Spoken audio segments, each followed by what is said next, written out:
I get a bunch of money out, and my wife is like, what are you getting all that money for, boy? So I'm like, so I can give it away. Like I'm a rich American. I'm blessed. I want to go and just like I'll go and I'll haggle with somebody and they'll say that it costs $30 and I'll say, oh, that's too much because you're supposed to negotiate. So I'll be like, no, no, no, no. Then they'll say, well, how much you want to pay? I'll say, I don't know, maybe 15. And then they'll say, okay, how about 25? I'll say, I don't know, maybe 20. They'll say, okay, how about $23? I'll say, okay, $23. And then I'll give them 30 anyway. And I'll say, here you go. I was just messing with you, right? I just want you to know I ain't no punk, right?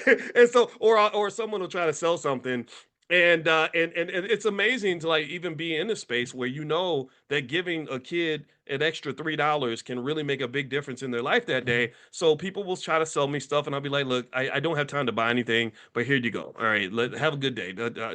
Stuff like that, right? So my point is to say that as I was doing that, I was observing the behavior, and I loved how I went to one lady's shop and I bought some stuff for my aunt and she's coming to the All Black National Convention. She wanted something to wear, and then she was like, "Oh," and then she saw that I was spending money, so she made sure I got to her sister's shop. So she's like, "My sister's shop's down here. Why don't you come with me to my sister?" And I was like, "Oh, okay, I get it." So I love seeing that family thing. So what you got to understand here is this. Here's what I want you to really understand it, and I've said it before, and I got to keep saying it because until we get it through our thick heads, when they destroyed your families, they murdered your wealth. They took your wealth outside, cut its throat, and slaughtered it in broad daylight. When they divided you and got you all growing up in a family where you're all, first of all, you're splitting up. The father ain't nowhere to be found, so the mama's struggling, and then the kids are all going in separate directions to figure out which white man they're going to work for. Oh, that's the colonialism playbook.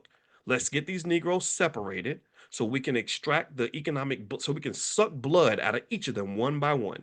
We're just gonna suck blood out of because when they stick together, we can't fight that. We can't fight a strong family with a strong mother, strong father, kids that love each other.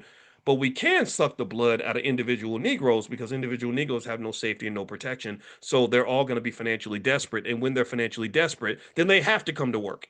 You have to come work for me. No different from after slavery. After slavery, they were like, okay, we can't force them to come to work. So how do we force them to come to work? Right? If you know what I mean. Like we can't make them do it, but how are we gonna make them do it without making them do it?